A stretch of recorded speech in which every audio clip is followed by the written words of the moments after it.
Hello, this is Telltale again. I'm Greg, I'm Emily. and we are doing a special video to celebrate I think it's the 700th anniversary of the death of Dante Alighieri. I hope I said that right. Okay. Yeah. And specifically, we read the entire Divine Comedy. Well, she did. I tried. It's a lot to wade through. There is a lot to wade through. Well, I just kind of lost momentum on reading in general. I stopped reading everything for a couple weeks. Yeah. And just needed to get away from it. And so now I got back into it, but I didn't get it done in time. I'm still in the Purgatory. Yep. I will finish it. It will happen. It will happen. Yes. But I read this a long time ago. Long time ago.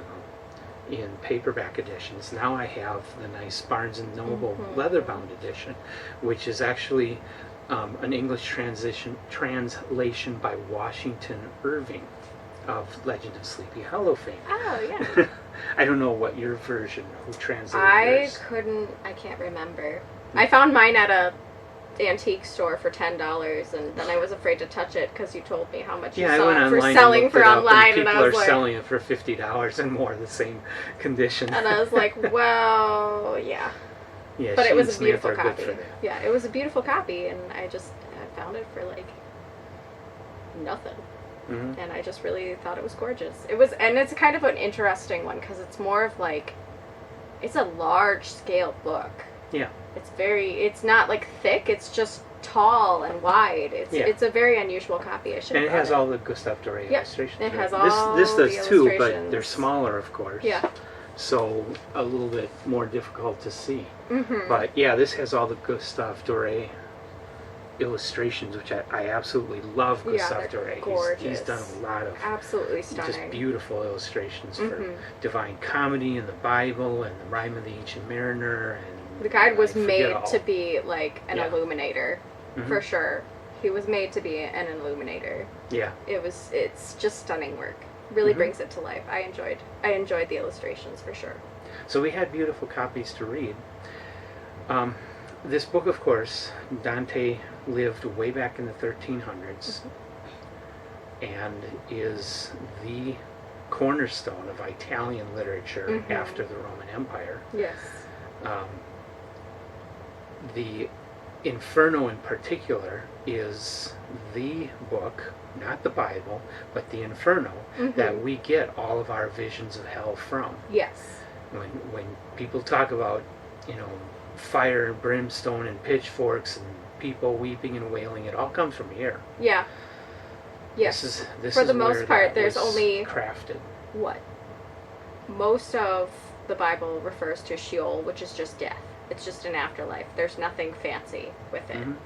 It's actually very Grecian in a lot of respects, how the Bible interprets hell and afterlives and things like that. And what I actually really appreciate about this book, too, is that a lot of Greek and Roman mythology is really integrated into this. So you're not just getting, hell, you're getting Grecian history and mythos brought into it so much. And the reason for that, Dante stood at the very beginning of the Italian Renaissance, where what caused the Renaissance was twofold. Number one, the millennium had come and gone, and no Armageddon, which kind of made people more optimistic all of a sudden. But also, around Rome and Italy, they were digging up all the old Roman artifacts, finding it, lying in the landscape as they were digging to, build up more. Get marble for statues and digging to build more buildings and stuff. They were coming across all this stuff. Yeah. And coming across the literature of Greek and Rome, Greece and Rome, and they had a renewed interest in it. Yes. And it really did create a whole movement called Neoplatonism that really drove the Renaissance. Yes. And so Dante, of course, would have been very schooled in what they at the time knew of Greek and Roman literature. And he brought a lot of that in. The whole thing, though, all through it, he brings in real people from Yes. ancient Greece and Rome. He also brings in contemporary Italians. Who he didn't. It's interesting that there's more All through politicians Inferno. in hell than Yeah. there is in Purgatory. All through Inferno, he's literally using it as political commentary. Yeah. Anybody he didn't like in politics, he just threw them in hell. And people he was kind of on the fence for, he threw them in Purgatory. And people he really cared about in his personal life, and people he thought who were like really good, like writers, authors, poets, he threw in heaven. And then people who were pre-Christ, he threw in hell at the lowest ring or whatever. Like, it was because where else do you put them if they didn't have a belief in Christ? If you have this, Judeo-Christian mythos happening with a little bit of Roman and Greek thrown into it. Like, and that's always the thing that really blew my mind with this. The first time I read it is that he's being guided through all this by Virgil, who wrote the Aeneid back in ancient Rome. Yeah. He was not Christian. No, he met him in hell, basically. I mean, met him in hell. He was an important poet, Yeah. so Dante probably did kind of see him as a heroic figure, and the person who was mostly his inspiration. But it's funny how his hero was also fallen in a way. I think that, but isn't that just kind of the human condition? You watch your heroes become used car salesmen sometimes, and that's just what happens. So I actually kind of appreciated that juxtaposition of this guy being his hero and his guide through the whole thing, but this guy ultimately couldn't really leave hell in a lot of respects, or was still tied to hell in some way. I thought that was really an interesting commentary. Okay, quick battery change. So my question was, is Virgil doing this then to try and do a good deed to get out of hell? So, while it is not super clear as to the state of him being able to be saved from hell, essentially, because there's inference. I was not raised Catholic, so I don't know how accurate this even is to Catholicism, but it certainly is not accurate to the evangelical Christianity and Protestantism that I was raised in. Okay. But there is a lot of indication that certain people can be prayed out of hell. Okay. Or prayed out of purgatory. Like, people can intercede or ask the saints to intercede and all this other stuff to kind of level up the soul, so to speak. It's not very clear on if that actually can happen for sure in hell, but it for sure happens in purgatory. And it seems that at a certain point, Virgil actually does disappear. He cannot go any further, just because of his soul being tied to hell still. But there is a lot of inference and a lot of indication that its souls can basically be prayed out if people are willing to intercede for their soul on their behalf. Okay. And that's actually kind of why Dante communicates with so many people along the way, is to learn their story, learn their name, and then decide if, when he gets out, if he should pray for their souls or not, to see if, he can do anything for them, essentially, or like see if there's any favors he can help them with after he gets out, or who he needs to talk to, that kind of stuff. So there is a lot of inference that perhaps Virgil can, in fact, get out of hell for doing this deed, and then having Dante intercede on his behalf, prayerfully. Not any theology I was familiar with, personally. Like, a lot of the theology in this, I'm like, this must be really Catholic or something, or, like, entirely fiction in some, like, cases, because none of this sounds familiar to what I've learned in all those years at Christian school, where they did pretty well to teach us all different kinds of theology. There's some stuff in here that really is like, wow, that's not anything I would have thought of from the way I was raised. I think that brings up a good point. I don't think this is Dante and retelling the Bible. No, not at all. If that's what you go into this thinking of, forget it. I think what Dante is doing here is writing a very personal work. It's all, during his lifetime, there was a woman, Beatrice, that was alive, that he was in love with. I'm not sure, I don't think they ever actually got together. But he was madly in love with her. She died. He was still living. The Divine Comedy starts out with her asking Virgil to bring Dante through to her. Yes. And so that's what the whole thing is about. And I guess I am viewing the whole thing as more of Dante working through his personal demons and his personal hell and his personal purgatory towards this ideal that he has of this love. Yeah, and the person of Beatrice. Yes, I definitely interpreted it that way myself. I am amazed at how much of like Christianity was influenced by this book, especially like the 7 levels of hell and like the 7 deadly sins, and like how all of that was really developed mostly from this. Yeah, I think it's all his world It's building, really all just his him coping. Yes, it was just him coping with, you know, what direction is my life going? What is my meaning after this great unrequited love and my life has been taken? Like, what do I do with all these feelings? And this literally just felt like a journal. Like a journal writing of what he thinks hell would be. Yes, I agree with you completely that this is more a fiction of intimacy than it actually is a fiction meant. I don't even know that this was meant to be published. When you look at it and how deep it is and how really, he probably had a lot of enemies after. Yes, like how controversial this was, and how personal, and how many like personal attacks he put even towards family members. He had family members he put in hell. Like, and like the sorrow he feels because he probably in his life was so certain that if hell was like this family member would be there, and he actually experiences sorrow for that soul because he genuinely believed that's probably where they're going to end up. So it is such an intimate and such a controversial piece.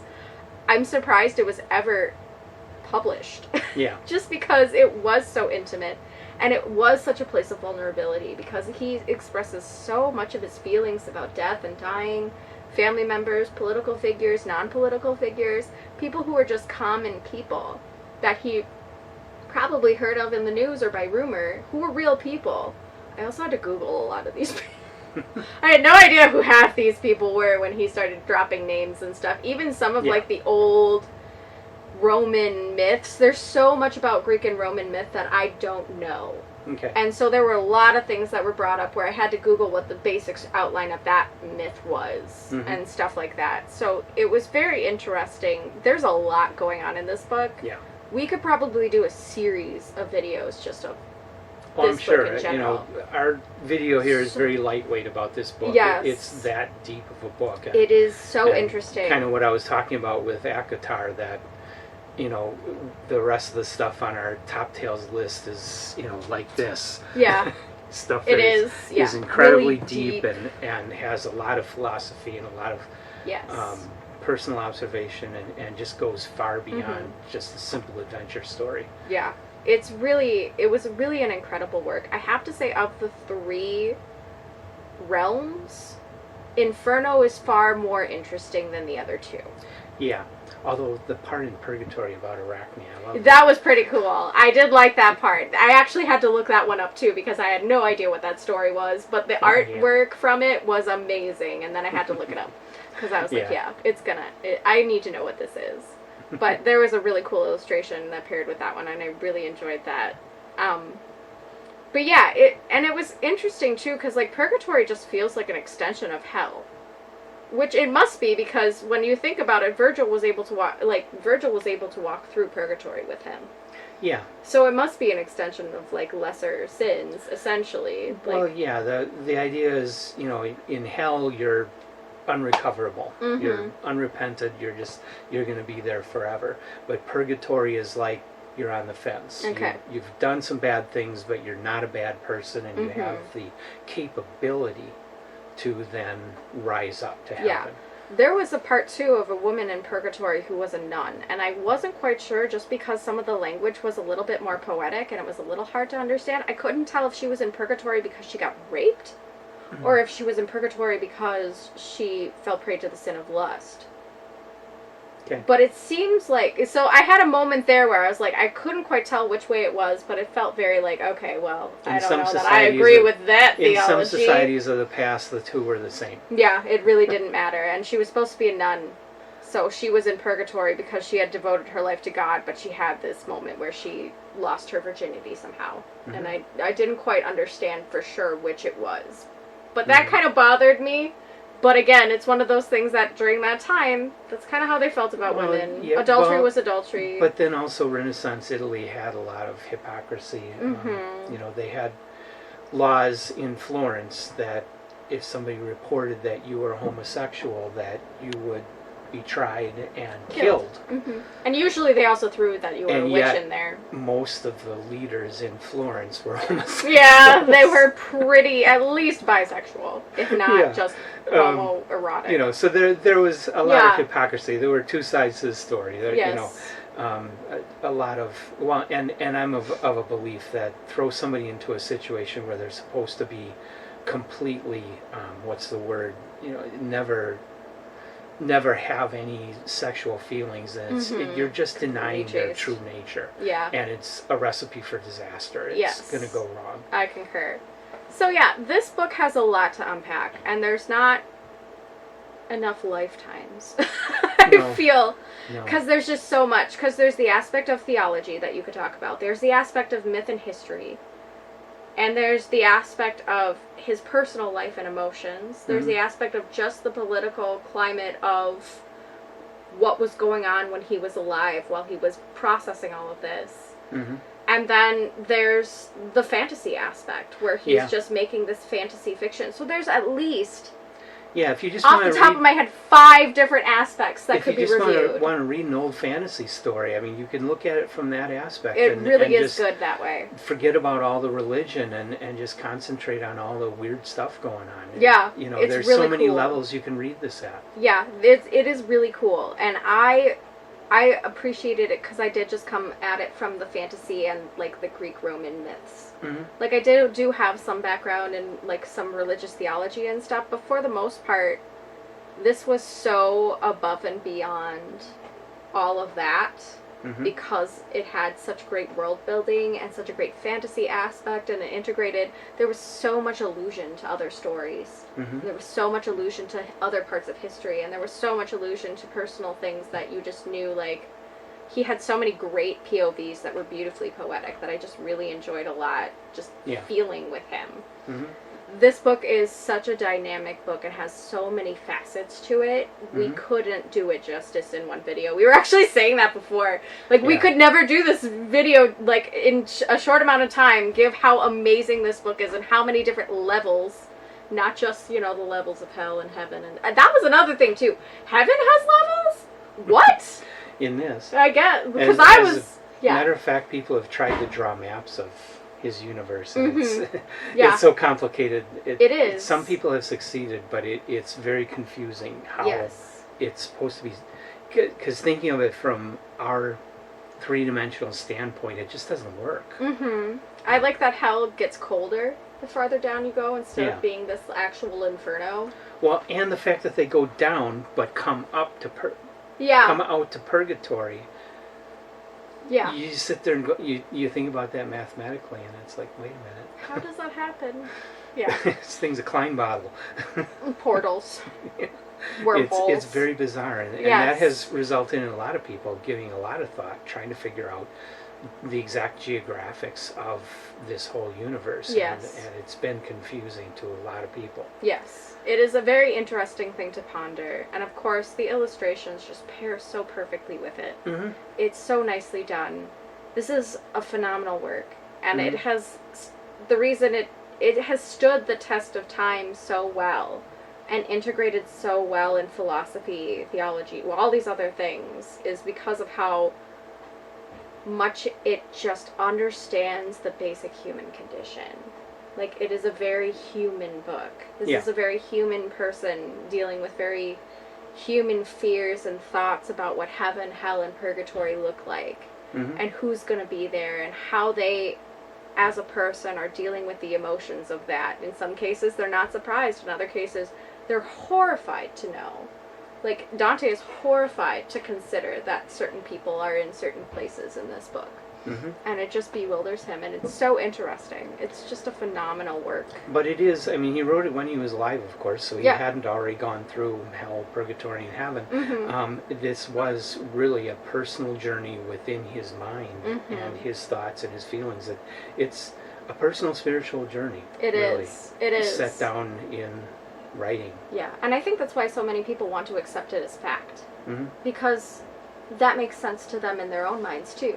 If you put yourself in the place of Dante, I think I can totally understand why people want to integrate the fiction he wrote into their theology as a person and in real life, because it is so relatable. Yeah. And it does help us organize our world, because humans want to label things. People want to have a hierarchy of sin and what's worse and what's better and all this other stuff. I was raised differently, where it's like, we have this saying, at the foot of the cross, all ground is level, all sin is sin.